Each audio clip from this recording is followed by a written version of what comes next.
This is Support is Sexy, episode 235, and today we're going to talk about how to ask for support.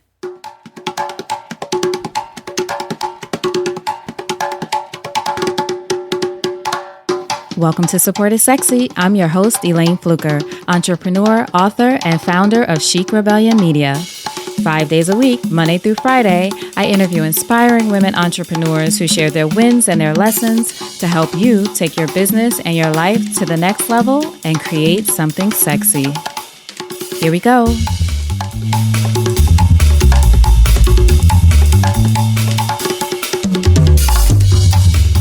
Hi everyone, welcome to a new episode of Support is Sexy. I'm so excited to have you here. You know it just would not be the same without you.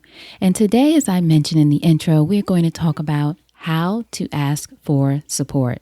Now, before you fast forward or go on to something else, for some of you, this may sound quite pedestrian or like something that you don't need to hear, or you're thinking, of course I know how to ask for support. But you would be surprised. Well, let me say, I was surprised by just how much I didn't know how to ask for support for so many years. In fact, I didn't even know that I was resisting support for so many years, which leads later down the road to me starting a podcast called Support is Sexy and a community called Support is Sexy, because I really needed to have a mind shift around it and say, okay, this is what I need to start doing in order for me to move forward in so many areas of my life. I need to learn how to ask for support. And this came up because of a conversation actually with my mom. She and I were talking about this idea of support and me starting a podcast and this whole idea of support being sexy, and her talking about her own challenges here and there with asking for support, because obviously it's a very different generation.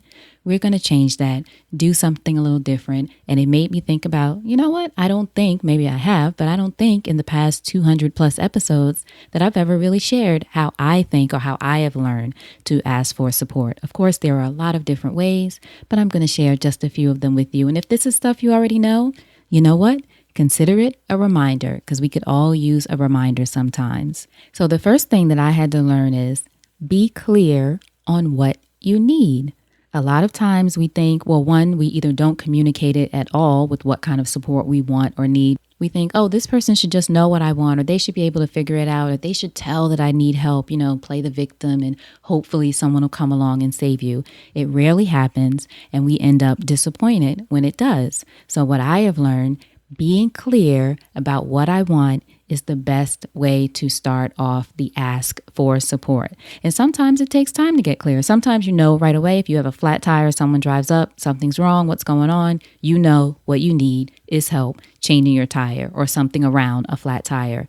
Sometimes you don't really know exactly what you need. And I go through this a lot in my business. I will say, I know what my goal is or what I want to achieve. Even that, communicating that to someone who may possibly be able to help you is a way of asking for support. You could even say, I'm not really sure what I need, but what I want to do is, say, for example, really grow my podcast platform, and I'm looking at ways to be able to do that. Do you have any suggestions for me?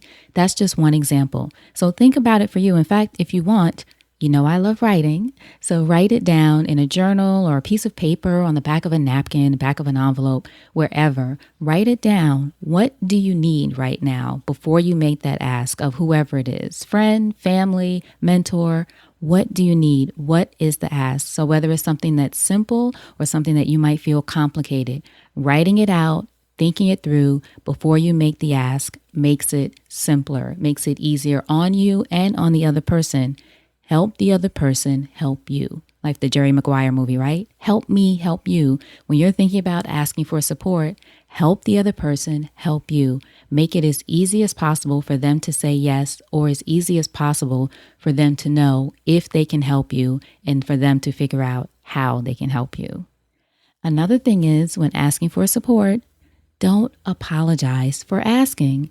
Go ahead and ask. If you've decided you're going to ask, or you decided that you need it, go ahead and ask. Let the person say no if they need to say no. They know their amount of time or resources or whatever they can contribute to what you're asking for. Don't you do that for them. Don't apologize, and also don't guilt them into giving you support. And when I say that, I mean try to avoid saying, I could really use help with this, but I know you're busy, but I need help with, but I can't. I understand if you can't.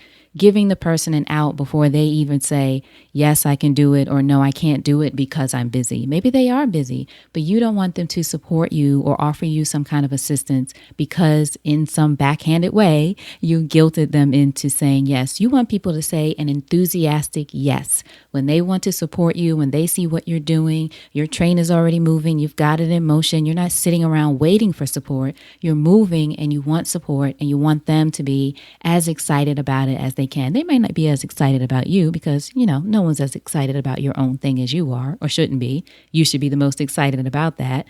But you want them to feel excited and enthusiastic about their yes. This way, there's no guilt attached. They're supporting because it's genuine and they sincerely want to help you. Another thing about asking for support, accept what is offered. Now, when I say that, I'm not saying accept just anything that anybody offers you. Of course, you're going to have some discretion. But when I say accept what's offered, sometimes in my own experience, even still to this day, even though I am aware that support is sexy, even till this day, support shows up for me and my first reaction is, I got it. I always say, get over I got it syndrome. For so many of us, especially as women, we're so used to doing things on our own. Again, whether simple or complicated, so used to doing things on our own. Someone offers us support, which would be lovely for them to do, which would help us out, even if in the smallest way.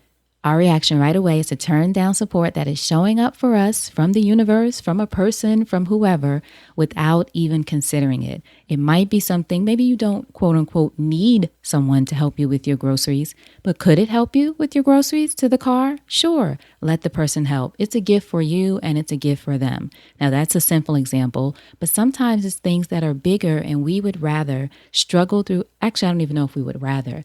Sometimes we're just not conscious that we're choosing to struggle through whatever it is on our own when support is there and available. Sometimes the support might even be someone giving you a suggestion and you decide, well, I definitely don't want to do that. Even that is supportive. I've had situations like that where someone will suggest, say, some kind of tool or something for me to use in order to grow an audience or something else to get into as a product. And I'll say, no, I don't know if that feels right for me or for my brand, or I'm not sure about that. That's not saying no just because I got it. That's hearing it out, considering it, and then deciding that it doesn't work for me. But it's still supportive to me because I did listen, thought about it, gave it some consideration, and then decided on going in another direction in that case. But accept support when it's offered. Be open to it. I guess that's more what it is. Be open to it when it shows up. Give it some consideration. Is it a genuine offer? Is it something that can help move you forward, even if in the slightest way? What is the offer? You should consider it and decide if it's something that will support you. And to piggyback on that, let go of what you think it should look like. Support can come in all different ways. Usually, in my experience, it's been from the least expected places. I'll have someone in mind that I think, well, that person, of course, is going to help me, or even guilty sometimes, even though I don't like shoulds, even guilty sometimes of saying, well, of course, that person should help me because fill in the blank. But the support can come from a lot of different places in a lot of different ways, might be from people that you don't even know. You all know I always talk about I'm a huge fan of Lisa Nichols. I watch her videos. I'm on her email list. I took some of her courses. I get a huge amount of support from Lisa Nichols, and she don't know me from a can of paint, but she supports me. Let go of what the support looks like. And sometimes it shows up, a message or an email or whatever, exactly when I need it. Now, of course, she doesn't know that. Her people don't know that. They don't have cameras in my house or anything, but the support shows up and you never know what it's going to look like. But you will miss it, and I have done this, miss the opportunity to get the support because you're thinking it's going to come in another way or from another person or in another direction. Try to be as open as possible to receiving support in whatever shape or form it looks like. You never know. And another thing about asking for support, I always say one of the biggest challenge for a lot of us, again, as women, successful women or ambitious women or women who have, whether we've accomplished things or we know that we can accomplish things, one of the biggest hangups for a lot of us is realizing that accepting support does not make you weak. This took me, in fact, that is still something that I struggle with once in a while, but it's taken me a lifetime to get to this point of realizing it intellectually. Now I'm putting it into practice. Getting support does not make you weak. Getting support does not make whatever your goal or your accomplishment that you're trying to achieve, it doesn't lessen it in any way. In fact, it makes it better. But sometimes, we live in a world of everyone's doing things or perceived to be doing things by themselves. And they built this company all alone, and they launched this business, or they did this all alone and did it by themselves, and no investors, no this, no that. Support, again, can look a lot of different ways, and no one is really doing it on their own. Most people in some way have support. So for you, why should you be the only person in the world that wants to be successful all by yourself? Why even want to be that? You want to enroll people in your vision, make moves with people behind you, alongside you, pull those people along if you have to, or have those people walk arm in arm with you. But remember that getting support does not make you weak. It makes you stronger. Because here's the thing, you're not looking for someone to save you. You're looking for someone to support you. Again, you're not looking for someone to save you. You are looking for someone to support you. And that's something to think about also, even when you're offering support. You're not trying to save anyone. You're trying to support someone. So if someone is not doing anything to support themselves or move themselves forward, okay, maybe they're looking for a savior and you might not be the right person. But if you see someone who's really trying and want to make things happen, and, I'm very passionate about this, obviously, because support is sexy. But when I see people trying and want to figure it out and have questions, and anything I can do, if I have the knowledge or if I have the contacts or whatever it is, I want to support that person. I can't save them. You can only save yourself, but I can support them. So for you, you're not looking for someone to save you. You are looking for someone to support you. And that is a good thing. You want to get as much positive energy as possible around your dream to help it move forward. And lastly, on our list of reminders about asking for support today, remember to support yourself. As we talked about, be a moving train, be in motion, get started, start moving so that people can line up with you, align with you, see what you're doing and see where they fit in. Support is about showing up for yourself. And that's also, I believe, a reflection of your own self-worth. Not asking for support, I had to come to realize part of it for me was not feeling like I deserved it or was worthy of it, even though I wasn't conscious of that. It wasn't until doing a lot of different kinds of work until I figured that out. And this is something that I discussed with my mom too. This idea of not feeling like you deserve support or people should show up for you or you're not worthy of it or no one wants to help you. It's almost a victim mentality, but then it's also not wanting to bother people. It's a whole lot wrapped up in it. You have to be willing to show up for yourself as well. And remember that asking for support and accepting support is a reflection of your self-worth, in my opinion.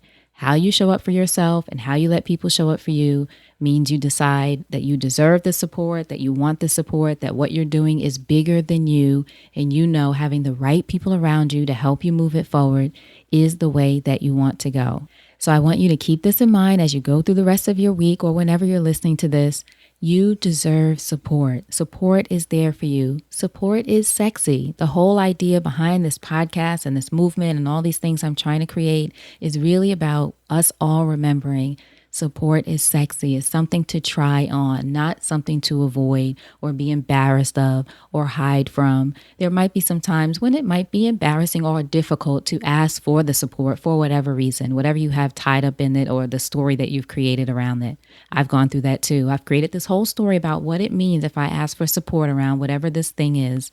It's really my story. But what we need to do is remember support is sexy, and having it all doesn't mean doing it all alone. All right, so thank you all so much for listening. I hope this was a little boost for you this week. For more, you can go to supportissexypodcast.com. And you know what? Let me know on social media, or you can email me, Elayne at ElayneFluker.com. But let me know what you're going to get support around in the next, let's say, week. So let's think of it as a challenge to ourselves. You're going to ask for support around at least one thing in the next week. I don't care what that thing is. Push yourself to do this, to consciously ask for support. That was an exercise, honestly, that I did with myself. push to ask for support. You don't even realize how much you're not asking and accepting it until you make a conscious effort to do that. So if you want to share with me, let me know what's the one thing you're going to ask for support around this week. Either way, I want you to be open to it and to know that you deserve it.